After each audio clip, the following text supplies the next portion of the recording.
Hamburger Helper can help you make a delicious hearty skillet dinner in a snap. Gelatin, make some fun. Delicious Tang instant breakfast drink. Buckle up, because we're taste testing a blast from the past. Foods that were once a staple in your grandma's kitchen, but are now deemed too dangerous to serve. From bizarre preservatives to questionable flavor enhancers, you won't believe what people ate on a regular basis. Think you can stomach these forbidden bites? Stay tuned for illegal now, but totally normal foods in the 1970s. Jones liverwurst? Sure, from the family that makes Jones pork sausage. Try some. Liverwurst, a German liver sausage popular in the 1970s USA, had a unique blend of flavors that divided opinions. Made from finely ground pork or beef liver mixed with spices and often other meats, liverwurst was then encased in a sausage casing or sold in a spreadable form.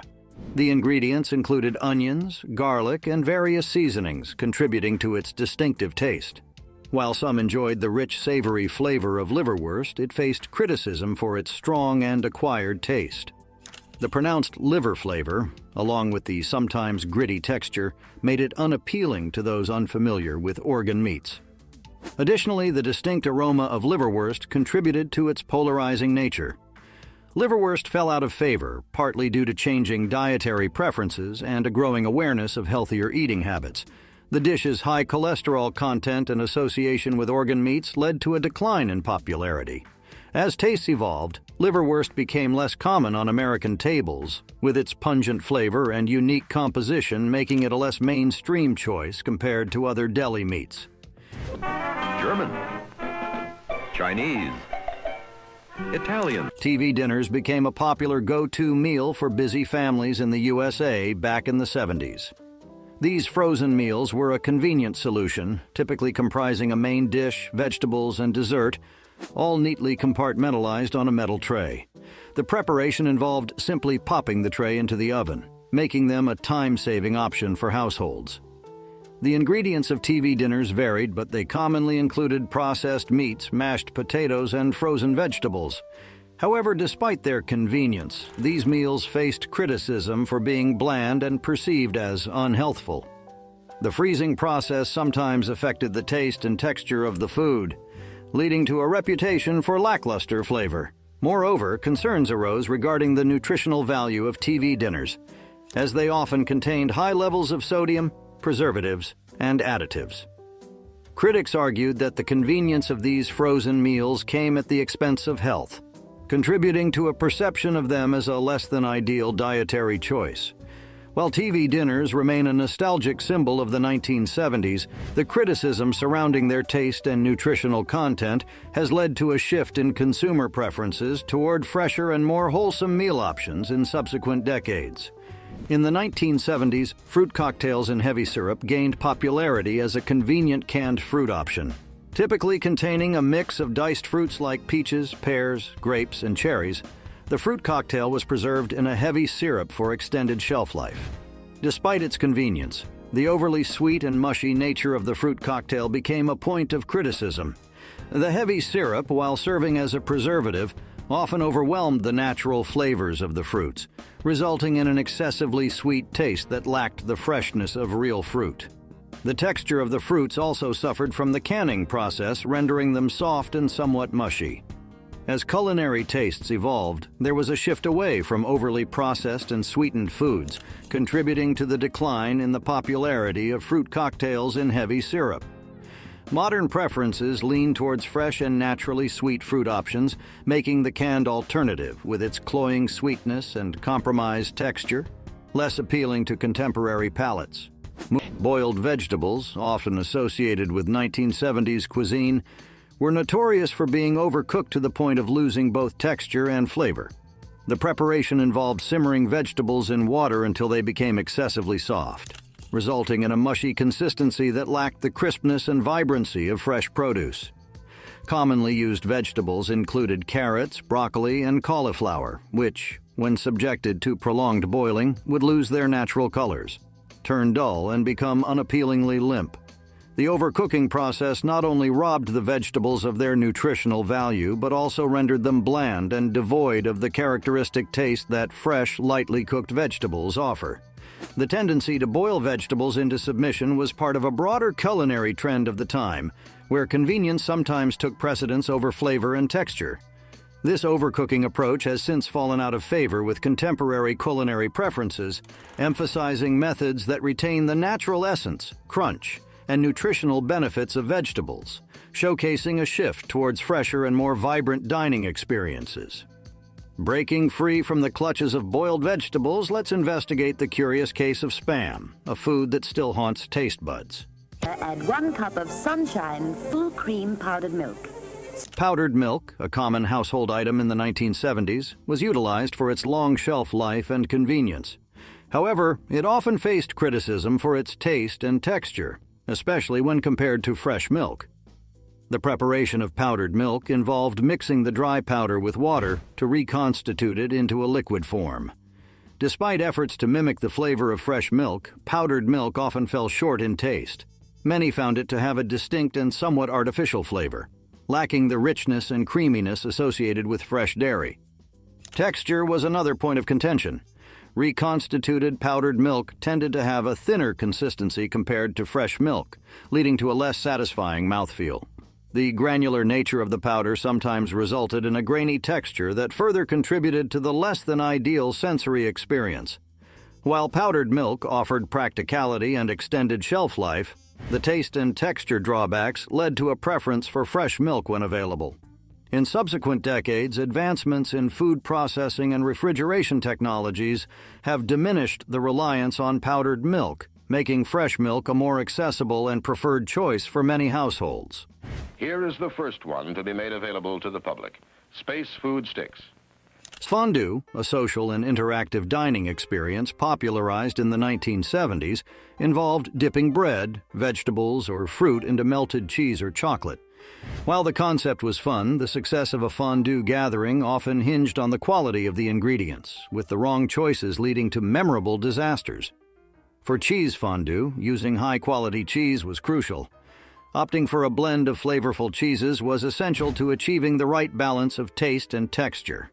Poor quality cheese could result in a clumpy and unappealing fondue, ruining the experience. Overheating the cheese mixture was another common pitfall, leading to a stringy and less than appetizing consistency. Similarly, chocolate fondue requires the use of good quality chocolate. Choosing the wrong chocolate or overheating it could result in a grainy texture or a burnt taste, detracting from the indulgent appeal of the dessert. With a new rich ground aroma and rich taste closer than ever to fresh brewed coffee. Instant coffee, a quick caffeine fix from the 1970s, revolutionized morning routines. Its production involved freeze-drying or spray-drying brewed coffee into a powder, offering unmatched convenience. The ingredients were simple: coffee beans brewed into a liquid, then transformed into a dehydrated form. Despite its popularity, instant coffee faced criticism for its flavor. The rapid production process sometimes led to a loss of the nuanced taste found in freshly brewed coffee. The convenience came at the expense of the rich and aromatic qualities that coffee enthusiasts cherished. Instant coffee's detractors often pointed out its somewhat bitter and flat taste, lacking the depth and complexity of a freshly brewed cup. The preservation method affected the volatile compounds responsible for the aroma, resulting in a beverage that left many yearning for the authentic coffee experience. Because Hamburger Helper can help you make a delicious hearty skillet dinner in a snap. Chicken a la king, a dish popular in the 1970s, attempted to elevate canned or leftover chicken into a sophisticated meal. The preparation involved combining diced chicken with vegetables like bell peppers and mushrooms, all smothered in a creamy sauce made from milk or cream. The ingredients, though simple, sometimes included canned or processed items, contributing to a less than gourmet reputation. The dish aimed for a luxurious blend of flavors, but the execution often fell short, resulting in a gloopy consistency that didn't resonate with everyone. The challenges with chicken a la king were twofold. First, the combination of ingredients in a creamy sauce sometimes led to a texture that some found unappealing, more akin to a mushy mixture than a cohesive dish. Second, the use of canned or leftover chicken, while practical, occasionally introduced a flavor that lacked the freshness associated with upscale cuisine. This is the #1 best-selling pot pie in America. And here's why. Creamed chipped beef on toast, also known as SOS, was a speedy dish in the 1970s, born out of military rations and adopted into homes as a convenient meal. It involved thinly sliced dried beef, cream sauce, and sometimes added seasonings served over toast. The ingredients were basic, yet the dish's reputation suffered due to its heaviness and occasionally excessive saltiness. The dried beef, having undergone a curing process, contributed to a robust and sometimes overpowering flavor. The cream sauce, although providing a creamy texture, could make the meal feel dense and overly rich.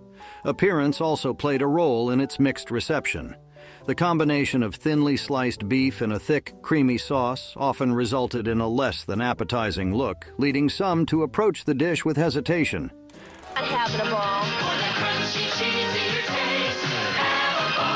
Cheese balls, a snack sensation from the 1970s, were bite-sized orbs of processed cheese goodness.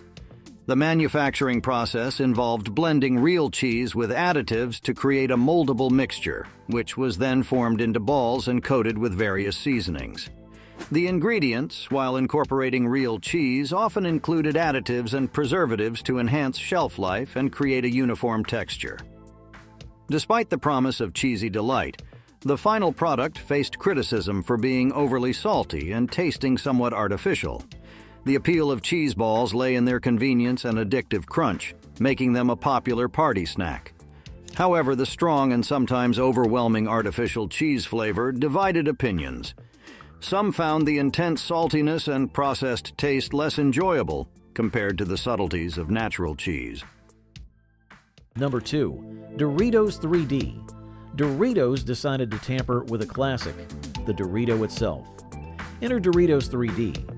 These chips promised a whole new experience with their bold, geometric shapes. Imagine a Dorito puffed up like a miniature mountain range. Sadly, the 3D design turned out to be a major drawback. The puffs meant less chip in each bite, leaving many unsatisfied. They were like inflated versions of the original, offering less crunch and a weaker punch of that cheesy goodness Doritos fans have craved. The bold geometric shape also seemed to confuse the flavor, making it less intense and leaving some tasters feeling like they were just chewing on air.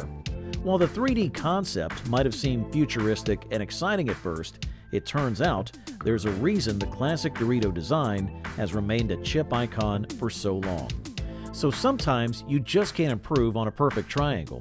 Doritos eventually discontinued the 3D experiment, proving that even for a beloved snack like Doritos, there can be such a thing as too much change. As Doritos 3D left snack enthusiasts questioning its odd design, did cereal straws suffer a similar fate? Lacking the satisfaction of tradition. New Cocoa Krispy cereal straws. Just dip them in and sip, sip, sip. Number 4. Crystal Pepsi. Unlike its brown counterpart, Crystal Pepsi boasted a crystal clear appearance. The idea? A pure and healthier image for a classic drink. The marketing blitz was intense, with rock stars and catchy slogans promoting this transparent beverage. But here's the thing. Taste is invisible. Consumers were confused. Did a clear liquid really pack the same punch as a dark, bold cola? The answer for many was a resounding no. Some said it tasted watered down, while others found the lack of color made it hard to enjoy the familiar cola flavor. Crystal Pepsi became a novelty, a conversation starter, but not a long-term favorite. Its confusing appearance and underwhelming taste left many reaching for the original brown can. Crystal Pepsi eventually fizzled out, a reminder that sometimes the classics are the classics for a reason. After all, who needs to see their cola flavor when they can just taste it? It's Bigfoot! It's the Bigfoot Big 6 Pizza. Get our special 6 toppings for the 3-topping price of $10.99. Number 6. Danone Sprinklin's Yogurt. Imagine a tub of creamy yogurt, but hidden beneath the surface lurked a treasure trove of brightly colored candy pieces. The commercials painted a picture of pure joy, kids flipping the lid to reveal a shower of sugary sprinkles. While the concept might have initially excited some youngsters, parents were not as easily swayed.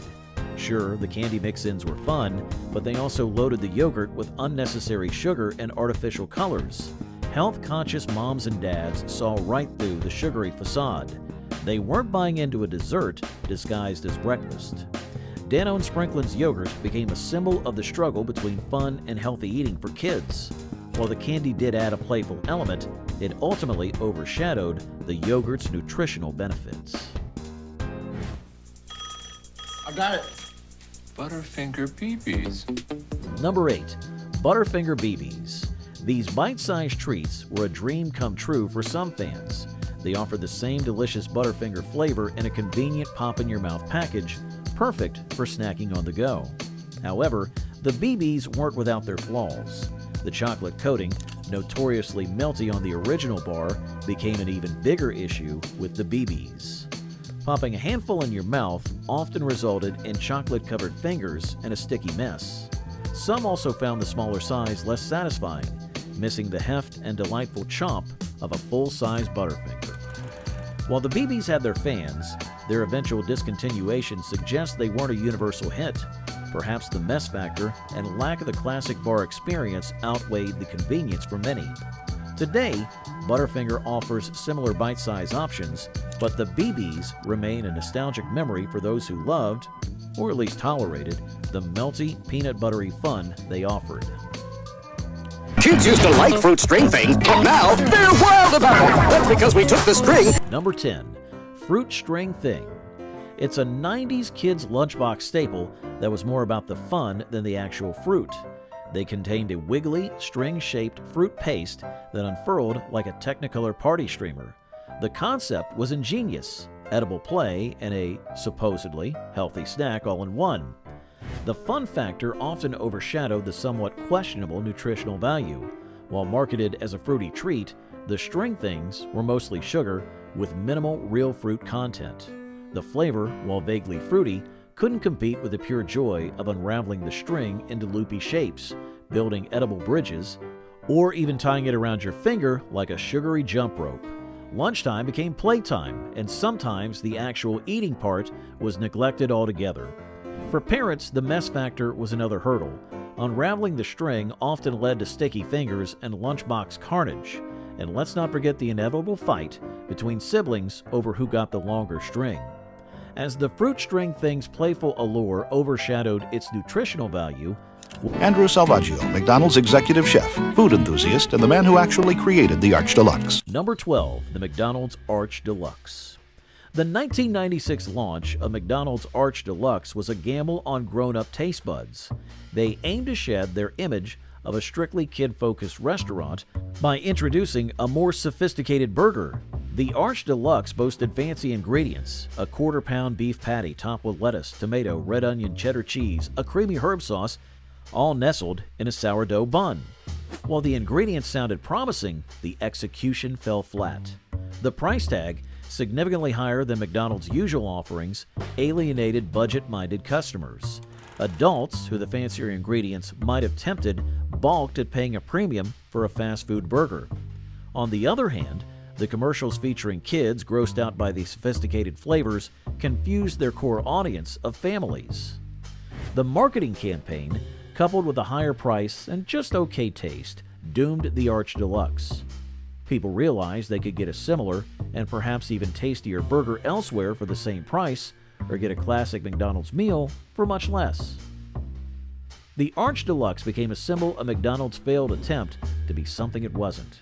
In the end, people craved either a delicious and affordable meal or a truly gourmet burger experience, and the Arch Deluxe fell awkwardly in between. So as the Arch Deluxe's attempt at sophistication missed the mark, would serve All-Star Lunch! New Lunchables All-Star Burgers! Number 14, Lunchables. These brightly colored compartments promise to complete lunch all in one box.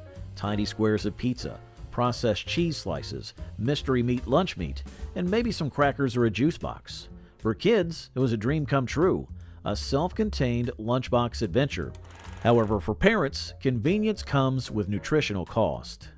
Those little squares of pizza were often greasy and lacking in real vegetables. The lunch meat, sometimes adorned with an unnatural shade of pink, raised questions about its origin. And don't forget the sugary drink or dessert that often rounded out the meal. While the portions were small, they were often packed with sodium, fat, and sugar, not exactly the fuel growing bodies need. While Lunchables might have been a lifesaver for busy parents, the lack of fresh ingredients and focus on convenience over nutrition eventually caught up with them. Today's parents are more health conscious, opting for packable lunches that prioritize whole foods and a balanced diet. Lunchables are still around, but their popularity has waned as parents seek out healthier options that don't require a tiny plastic tray and a cartoon character on the box. For those who said you'd never be able to get fresh-made oven-baked pizza. Number 16, McDonald's Pizza. Believe it or not, McDonald's wasn't always just about burgers and fries. Back in the 1980s and early 90s, they attempted to branch out into the world of pizza. Imagine pulling up to the Golden Arches and grabbing a piping hot pizza instead of a Big Mac. Sounds convenient, right? Well, that was the idea. The problem? McDonald's pizza wasn't exactly gourmet. It wasn't made fresh in store. It came pre-made and frozen, then reheated in special ovens. This resulted in a pizza that lacked the crispy crust and melty cheese that true pizza lovers crave. The toppings were also basic, with options like pepperoni and sausage that, while familiar, weren't exactly exciting. While the McDonald's pizza might have been a quick and somewhat affordable option, it just couldn't compete with real pizza places. Why settle for a pre-made option when you could have a fresh, delicious pizza from a dedicated pizzeria? People realized they were better off waiting a few extra minutes for a tastier experience. McDonald's pizza quietly disappeared from the menu, a reminder that even fast food giants can make menu mistakes. Thankfully for pizza lovers, the classic like burgers and fries remained, proving that sometimes it's best to stick to what you do well. All you do is pour some Jell-O brand gelatin into a mold and chill until it thickens. Number 18. Jell-O Salad Gelatin. Imagine a wobbly, brightly colored mold on your dinner table, not filled with fruit and whipped cream, but with vegetables, meats, and sometimes even seafood suspended in a jiggly mass. The idea was to create a festive and visually appealing side dish. Recipes featuring molded carrots, peas, and celery cubes promised a fun and colorful addition to any potluck. However, the reality was often unappetizing. The sweetness of the gelatin clashed with the savory flavors of the ingredients, creating a confusing and unpalatable experience. Vegetables like peas took on an artificial sheen when suspended in the gelatin, and meats like cubed ham or chicken seemed oddly rubbery. Even the most dedicated Jell-O fans struggled to embrace the savory versions. The sweet and savory combination just wasn't something that most taste buds were willing to accept. Jell-O Salad Gelatin became a well-meaning but ultimately unsuccessful attempt to expand the brand's reach. And number 20, Shark Bites Fruit Snacks. Remember those bright green boxes filled with the gummy shark teeth lining supermarket shelves in the 90s? Those were Shark Bites, a fruit snack that promised a fun and flavorful treat, but delivered more on the fun side and less on the flavorful one. Shaped like miniature shark teeth, because, you know, healthy snacks need a connection to potentially dangerous predators, Shark Bites came in a variety of artificial fruit flavors, like mystery berry and ferociously fake grape. The problem?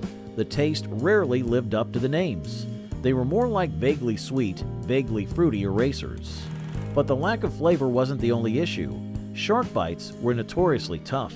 Chewing through them became a jaw workout, leaving some kids with sore teeth and longing for a softer, juicier fruit snack. The bright colors also hinted at the generous amount of artificial dyes used, making some parents wary of the overall healthiness of the product. While the shark-themed packaging might have initially captured kids' attention, the lack of flavor and tough texture quickly turned them away.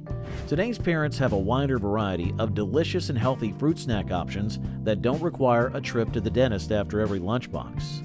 Shark Bites remain a reminder that even the coolest looking snacks need to taste good and be chewable to win over taste buds in the long run.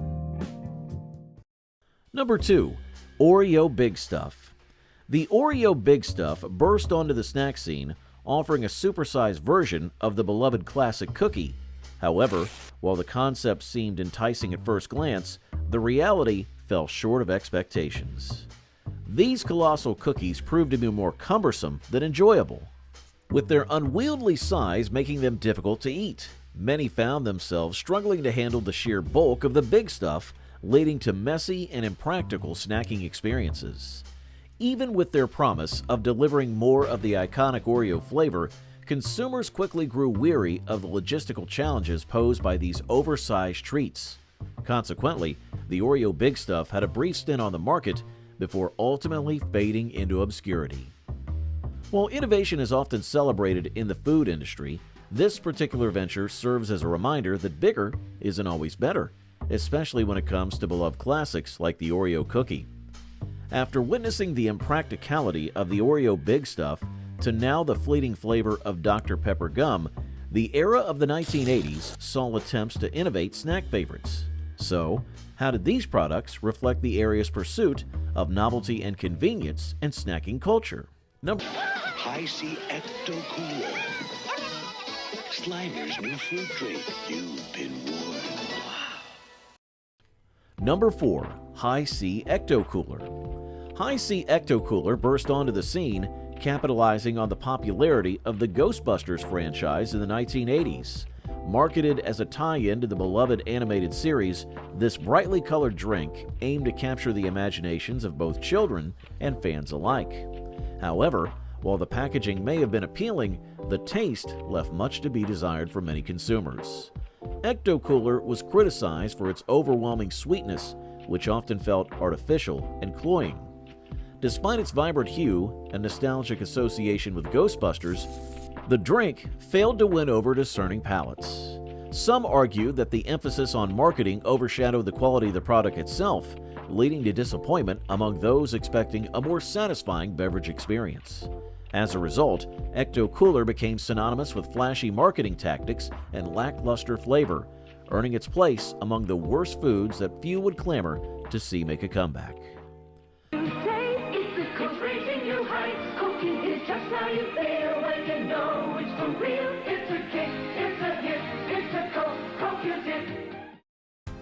Number 6. New Coke. In 1985, Coca-Cola unveiled New Coke, a bold attempt to reinvigorate its brand and boost sales. However, the reformulation backfired spectacularly, sparking outrage among longtime fans of the original Coca-Cola. The new formula boasted a significantly sweeter taste, which many found to be off-putting and inferior to the classic flavor they knew and loved. Despite extensive market research and testing, New Coke failed to resonate with consumers, leading to a massive backlash. Coca-Cola faced widespread criticism and boycotts, with customers demanding the return of the original formula. The company eventually relented and reintroduced the original Coca-Cola as Coca-Cola Classic, acknowledging its mistake. New Coke's brief stint on the market served as a cautionary tale about the perils of tampering with beloved brands and flavors. Despite its intentions to revitalize the brand, New Coke ultimately became synonymous with corporate missteps and remains a cautionary tale in the annals of marketing history. Candy. And I'm not gaining weight. I'm losing weight deliciously with the aid of AIDS. The AIDS diet plan really works. Number 8. AIDS Diet Candy. AIDS Diet Candy entered the market as a weight loss aid, offering consumers a sweet treat with the promise of appetite suppression. However, despite its intended purpose, AIDS faced numerous challenges. Many found the taste of the candy to be unpalatable, deterring repeat purchases. AIDS encountered a significant branding issue due to its unfortunate name similarity to the AIDS virus, which was gaining widespread attention and concern during that time. The association with the deadly disease led to a sharp decline in sales and public perception. Despite efforts to rebrand and distance itself from the negative connotations, AIDS Diet Candy struggled to overcome its tainted reputation. Eventually, the product faded into obscurity, becoming a cautionary tale of how a poorly chosen name can spell disaster for even the most well-intentioned products. The demise of AIDS Diet Candy serves as a reminder of the importance of careful branding and sensitivity to public perception in the food industry. So, from the ill-fated AIDS Diet Candy to the convenience of Steak-'em, the 1980s saw a range of products aiming to cater to evolving consumer needs. Let's explore how these products reflected changing attitudes toward health, convenience, and taste during that time. Then you've got time for a hot steak sandwich. Keep steak-'em frozen till you're ready to eat. Then stick 'em in the frying pan. 60 seconds later, take 'em off the heat and fix 'em up any way you can. Top of a stove. Is there anything new you can do with tuna? In the 1970s, tuna noodle casserole was a curious culinary creation that garnered mixed feelings. This dish was crafted by combining canned tuna, egg noodles, cream of mushroom soup, and sometimes peas, topped with a crispy layer of crushed potato chips. The ingredients were simple and affordable, making it a popular choice for budget-conscious households. Despite its humble origins, tuna noodle casserole faced criticism for its distinctive taste and texture.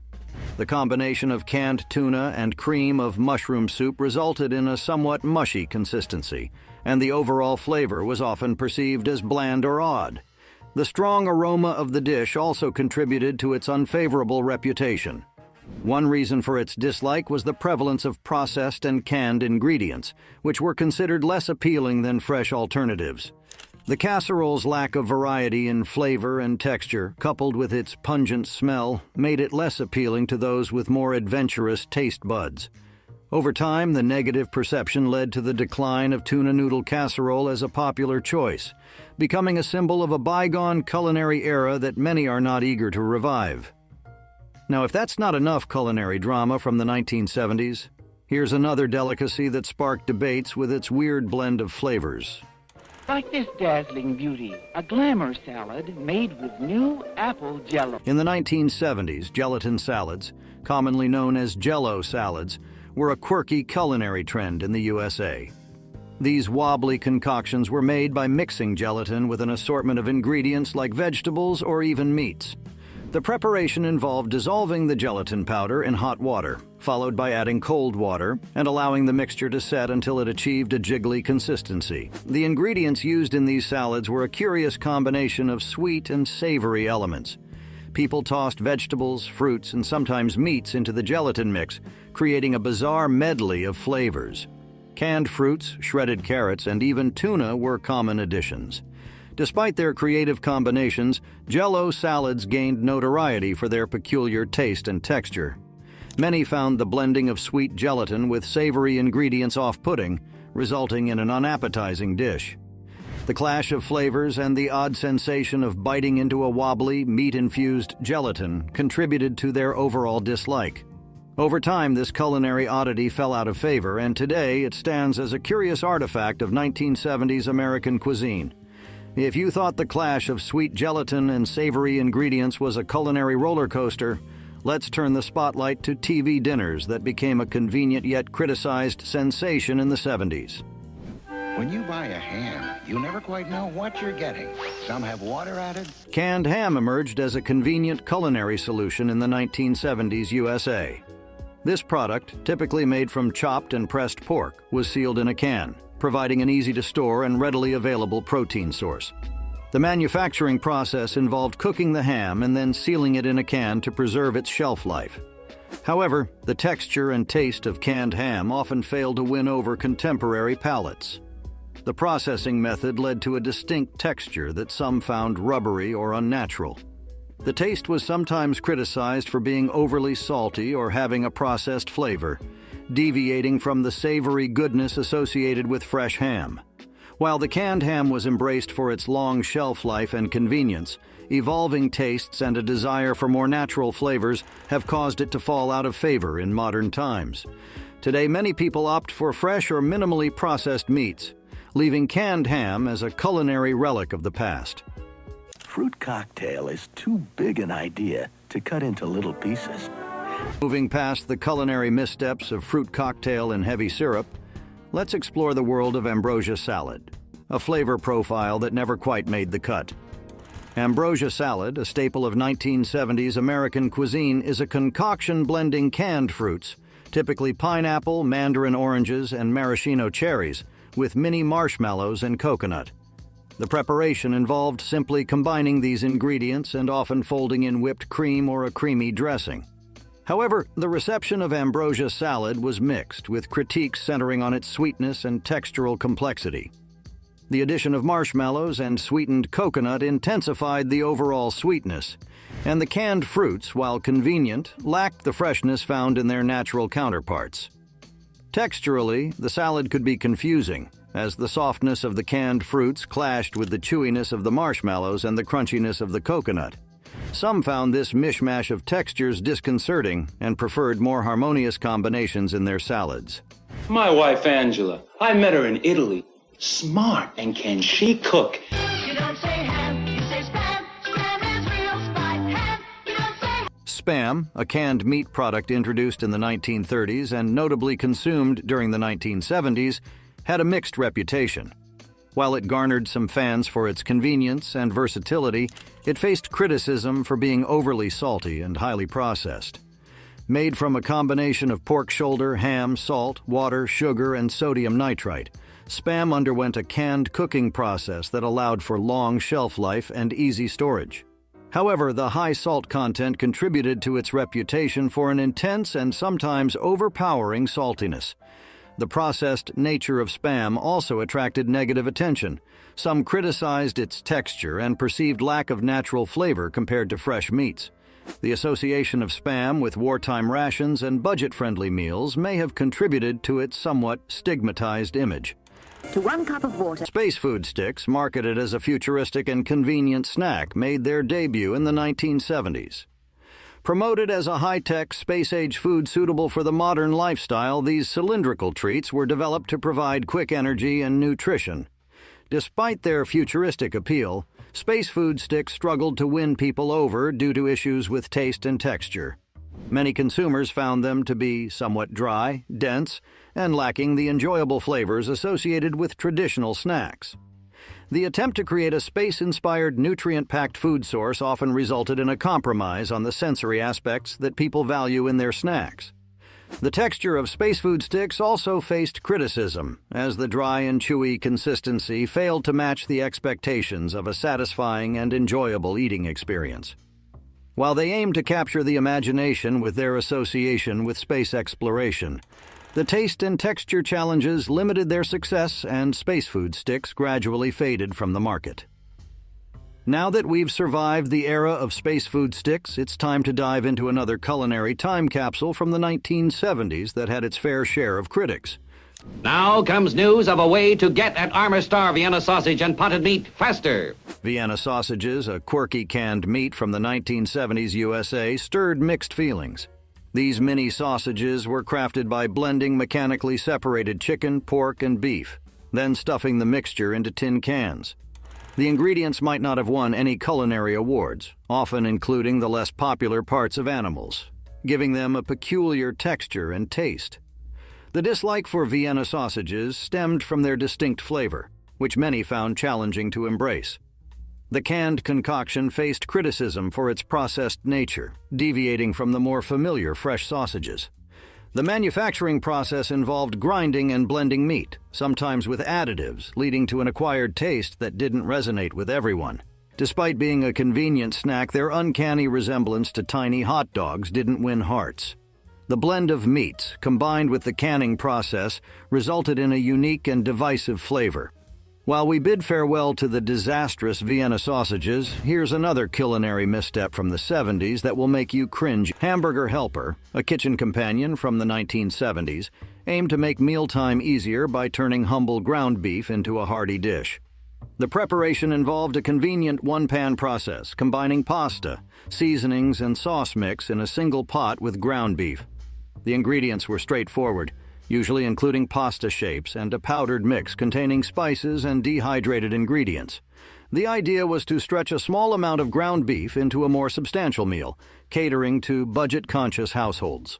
While Hamburger Helper provided a quick and affordable solution, taste preferences varied. Some found the flavors a bit artificial or overly processed, as the powdered mix sometimes lacked the depth of homemade seasonings. The convenience factor often triumphed over taste, making it a go-to option for busy families despite occasional reservations about flavor. Hamburger Helper's legacy endures as a symbol of quick and economical meal solutions, though debates persist about whether it truly delivered on both convenience and taste. The 1970s had no shortage of questionable culinary creations, and here's another food that left a sour taste in people's mouths. Banquet pot pies, a frozen convenience from the 1970s, promised a quick and hearty meal in a single serving. The preparation involved enclosing meat, typically chicken or beef, and vegetables in a flaky crust, then freezing the entire package for easy storage. The ingredients were basic, comprising meat, vegetables, and a simple pastry. However, the freezing and reheating process sometimes took a toll on the final product. One of the major criticisms revolved around the crust, which could turn soggy during the cooking process, diminishing its intended flakiness. The fillings, while providing sustenance, often faced complaints for being somewhat lackluster in flavor and variety. The freezing method, although preserving the meal, sometimes resulted in a texture and taste that fell short of the expectations set by homemade pot pies. Banquet pot pies were praised for their convenience, requiring minimal effort for a hot meal. Yet the challenges of frozen food production marred their culinary reputation. As we bid farewell to the bizarre era of banquet pot pies, let's dive into the equally perplexing world of creamed chipped beef on toast and its peculiar flavor combinations.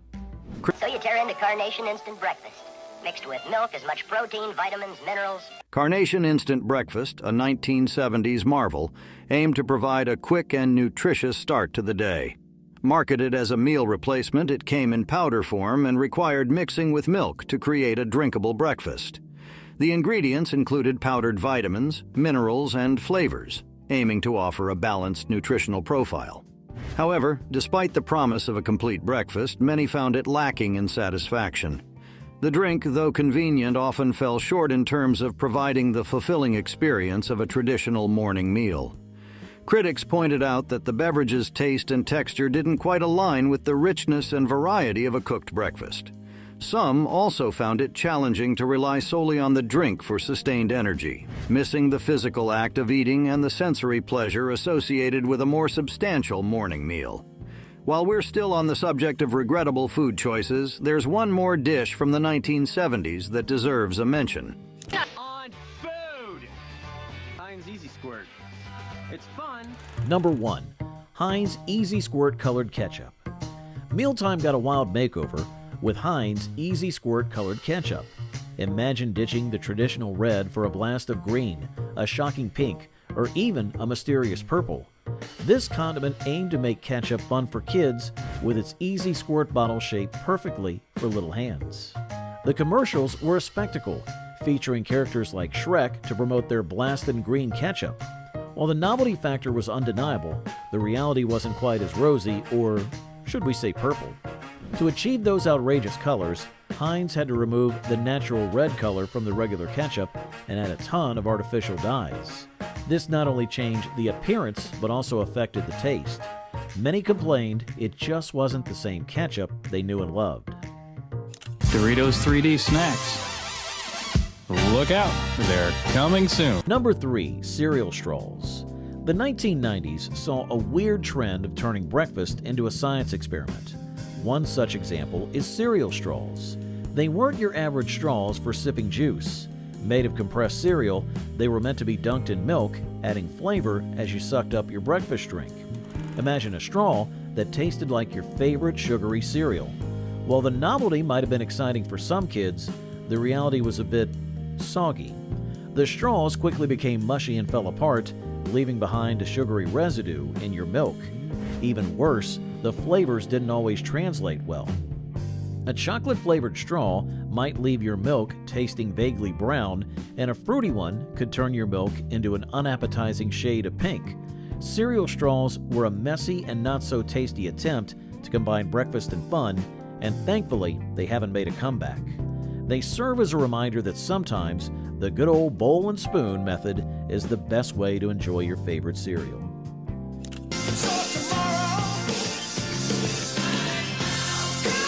Number 5. Pizza Hut's Bigfoot Pizza. Remember those childhood sleepovers where pizza seemed to disappear magically? Well, Pizza Hut aimed to solve that problem, or maybe create a bigger one, with their Bigfoot Pizza of the 1990s. This wasn't your average large pie. We're talking about a rectangular monster, 2 square feet of cheesy goodness. The commercials boasted it was bigger than Pizza, promising to feed a crowd with its 21 slices. While the novelty factor was undeniable, imagine showing up to a party with a pizza bigger than a car door. The practicality quickly worn thin. Delivery guys struggled to fit it through doorways, and even the most enthusiastic pizza lovers found it overwhelming. The sheer size meant uneven cooking, with floppy edges and a soggy middle. Plus, with so much pizza, variety went out the window. You were stuck with just 3 toppings across that massive canvas. Gratefully, the Bigfoot pizza became extinct, leaving behind a cheesy memory of a time when bigger wasn't necessarily better. As Pizza Hut's Bigfoot pizza overwhelmed pizza lovers with its size conundrum, would Danone Sprinklin's yogurt similarly sacrifice substance for novelty? Love, give us taste to know, get us high. Number 7. Orbit's Drink.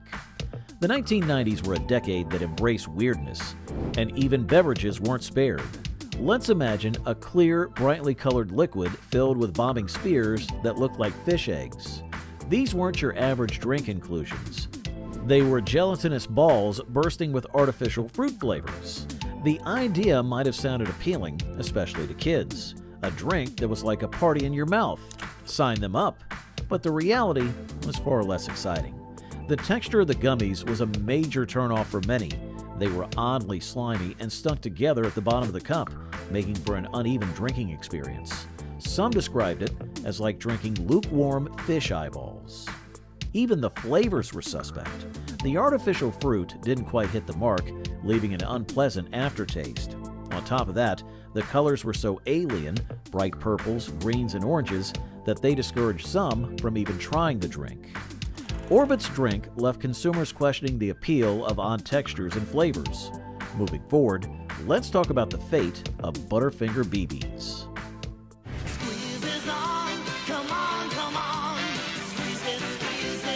Number 9. Squeeze It. Remember those neon lunches in the 90s? Squeeze It was a big part of that trend. These plastic bottles weren't just containers, they were cartoon characters with wacky faces begging to be squeezed. Kids loved the playful packaging, but what lurked inside wasn't exactly healthy food. Sure, the names were enticing, Chucklin' Cherry, Grumpy Grape, but these drinks were more sugar than actual fruit. One squeeze delivered a concentrated burst of sweetness with artificial colors just as vibrant as the bottles themselves. While some boasted mystery flavors hidden in black bottles, the thrill of the unknown wore off quickly once you tasted the overly sweet concoction.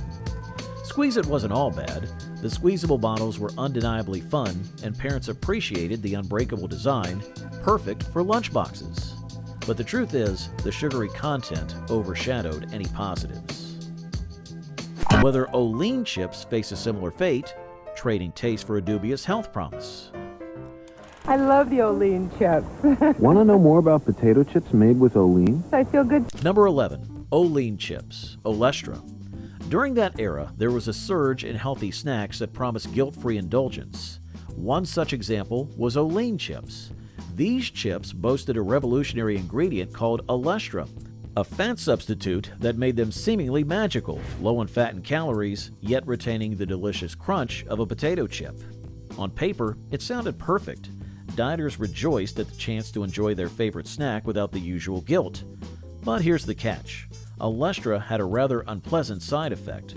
For many, indulging in Olean chips resulted in a not-so-pleasant digestive experience, including cramps, bloating, and, well, let's just say a rapid exit for the chips. The internet exploded with tales of Olean-induced woes, turning the healthy snack into a national joke. Instead of reaching for a bag of Oleans, people opted for the real deal, even with the extra fat, figuring a little indulgence was better than a potential digestive disaster. Surge faced a similar fate, struggling with its intense flavor and loaded promises. Surge. It's a fully loaded citrus soda with carbos. Feed the rush. Number 13. Surge. This citrus-flavored soda promised a radical experience with its bright green color and bold, in-your-face marketing. Surge was all about being fully loaded. Loaded with citrus flavor, loaded with caffeine, and loaded with sugar. While it appealed to some teenagers seeking an energy boost, the loaded part ended up being a major turnoff for many. The intense citrus flavor could be a bit overwhelming, and the massive amount of sugar gave some a jittery high followed by a crashing low. With a whopping amount of caffeine, even exceeding a cup of coffee in some cases, Surge wasn't just a soda, It was a full-on energy drink before the energy drink category even boomed. This led to concerns from parents and health professionals worried about teenagers overloading on caffeine and sugar. Surge eventually fizzled out, a victim of its own intensity. Today's consumers have a wider variety of citrus-flavored sodas, and the focus on healthier options means they typically pack less sugar and caffeine. Like a kid again, when all you cared about was taste. Introducing new Lay's Wow Potato Chips. Number 15. Wow Chips. These colorful, crinkled chips promised a guilt-free indulgence, boasting the same magic ingredient, Olestra, the fat substitute known for causing, well, let's just say, digestive distress. Wow Chips came in a variety of wacky flavors like Radical Ranch and totally tangy tomato, appealing directly to kids. But the fun flavors couldn't mask the underlying issue. The presence of Olestra made the chips taste somewhat greasy and artificial, despite being low in fat. More importantly, the potential for stomach upset loomed large, leading many to opt for regular chips with a bit more fat rather than risking a digestive disaster. Just like Olean chips, Wow Chips became a cautionary tale about the pitfalls of sacrificing taste and comfort for a healthy label. The internet buzzed with stories of unfortunate after effects, and soon the wow factor wore off. People opted for the familiar crunch and satisfaction of a regular potato chip, with the occasional greasy finger a small price to pay. Wow Chips faded into snacking history, a reminder that sometimes the healthy option isn't so healthy after all, especially when it comes to our stomachs. As Wow Chips suffered from the consequences of Olestra, one may wonder if McDonald's pizza would encounter a similar fate, facing rejection due to its lackluster taste and prioritization of convenience over quality. Pop-Tart snack sticks with flavors like double chocolate. They might just be the lift you could use. Number 17. Pop-Tarts snack sticks. These bite-sized treats promise the same delicious Pop-Tarts filling, but in a convenient, finger-shaped form. Imagine Pop-Tarts miniaturized, perfect for throwing in a lunchbox or munching on between classes. While the concept seemed like a win for busy mornings, the execution fell short.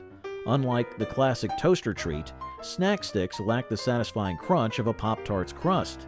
Instead, they had a soft, cakey texture that left many wanting the familiar, flaky exterior. The filling, while still sweet and fruity, seemed less substantial in the smaller format, leaving some feeling unsatisfied. Perhaps the biggest drawback was the mess factor. Unlike the self-contained goodness of a Pop-Tart, snack sticks got crumbly and sticky easily. Eating them on the go often resulted in sugary residue on fingers and clothes, which is not exactly ideal for a busy school day. Pop-Tart snack sticks ultimately failed to capture the public's affection. They lacked the satisfying crunch and mess-free convenience that made the original Pop-Tarts a breakfast staple.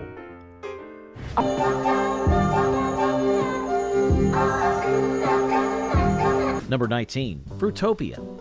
When every kid wanted a drink that tasted vaguely tropical and came in a neon-colored bottle with a far-out name, Fruitopia aimed to be that drink, capitalizing on the health craze of the era while masking the truth. It was mostly just sugar water with a touch of artificial fruit flavor. Sure, the commercials were epic. Sentient fruit sang about the power of passion awareness, whatever that means, and skateboarders defied gravity with the supposed energy boost of a strawberry kiwi ruckus. But beneath the colorful packaging and wacky names lurked a not-so-secret truth. While Fruitopia might have boasted flavors like tangerine wavelength and citrus consciousness, a glance at the ingredients list revealed a different story. High fructose corn syrup reigned supreme, offering a cheap sugar rush but little in the way of actual fruit or health benefits. Health-conscious parents quickly saw through the facade, realizing their kids were basically guzzling glorified sugar water. Just when you thought it was safe to eat fruit snacks, here comes Shark Bite. Sloppy Joe, the thing. Libby takes juicy lean meat and mixes it with barbecue sauce until it swings. Sloppy Joe, the neat. Number 1. Sloppy Joes in high school cafeterias. Sloppy Joes in high school cafeterias were a common sight during the 1980s, but they rarely garnered much excitement from students.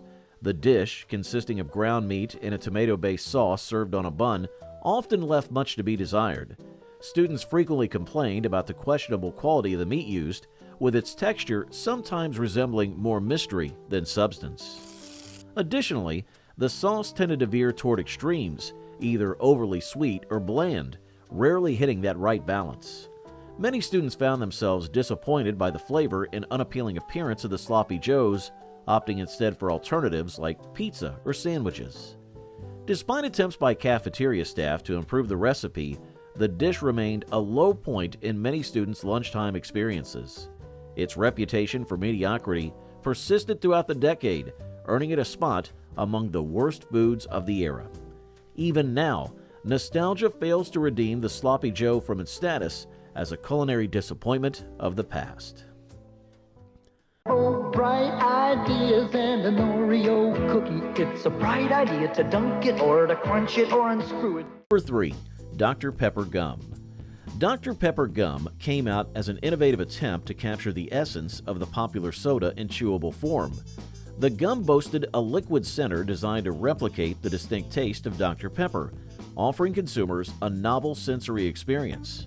However, despite its creative concept, the gum failed to gain lasting popularity.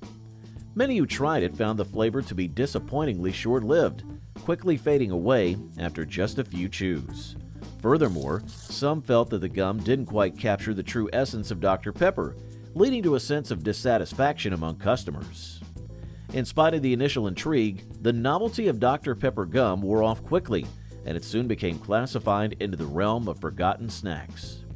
While the idea of soda-flavored gum was intriguing, the execution ultimately fell short of expectations, highlighting the challenges of translating iconic flavors into alternative formats. And the lettuce stays crisp. Could be the best tasting lettuce and tomato hamburger ever. Number 5. The McDLT. In that era, McDonald's introduced the McDLT, a burger designed to keep the lettuce and tomato cool while the patty stayed hot. This innovative packaging approach aimed to maintain the freshness of the toppings until consumption.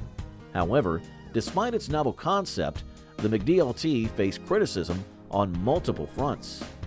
The elaborate packaging, which separated the hot and cold ingredients, resulted in excessive waste and environmental concerns. Furthermore, while the idea of a freshly assembled burger was appealing, the taste and quality of the McDLT could have been better for many customers. Some found the burger to need more flavor and texture, failing to live up to the standards set by other McDonald's menu items.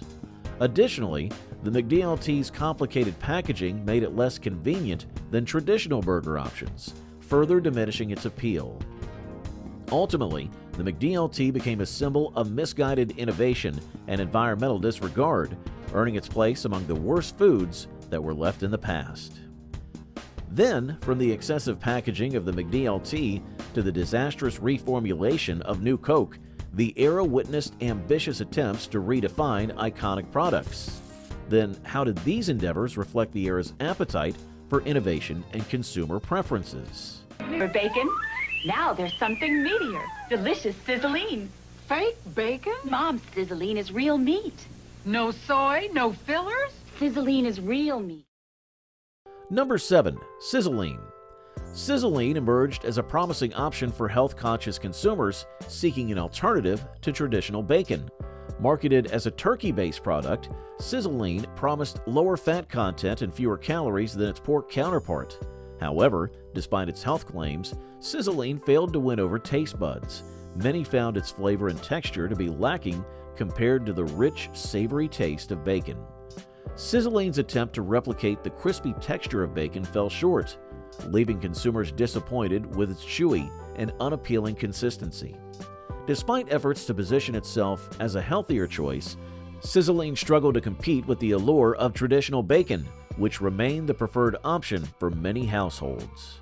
Its lackluster taste and texture ultimately relegated Sizzling to the ranks of forgotten food. While the idea of a healthier bacon alternative was appealing, Sizzling failed to deliver on its promises, leaving behind a legacy of culinary disappointment. Number 9. Steak-umm. Steak-umm emerged as a popular option for convenient meals, offering thinly sliced frozen steak that could be quickly prepared at home. Marketed as a time-saving solution for busy households, Steak-umm promised the appeal of steak without the hassle of traditional preparation. However, despite its convenience, the product faced criticism for its lackluster flavor and occasionally chewy texture. Many consumers found Steak-umm to be a poor substitute for fresh steak, lacking the rich taste and tenderness that is typically associated with the dish. Notwithstanding its shortcomings, Steak-umm remained popular among some consumers who valued its convenience over its taste. However, for many others, the lack of flavor and less than ideal texture overshadowed any convenience it offered, relegating Steak-umm to the list of the worst foods from the 1980s that are best left in the past. While it may have been a hit for its convenience, Steak-umm ultimately failed to win over discerning palates with its lackluster taste and texture.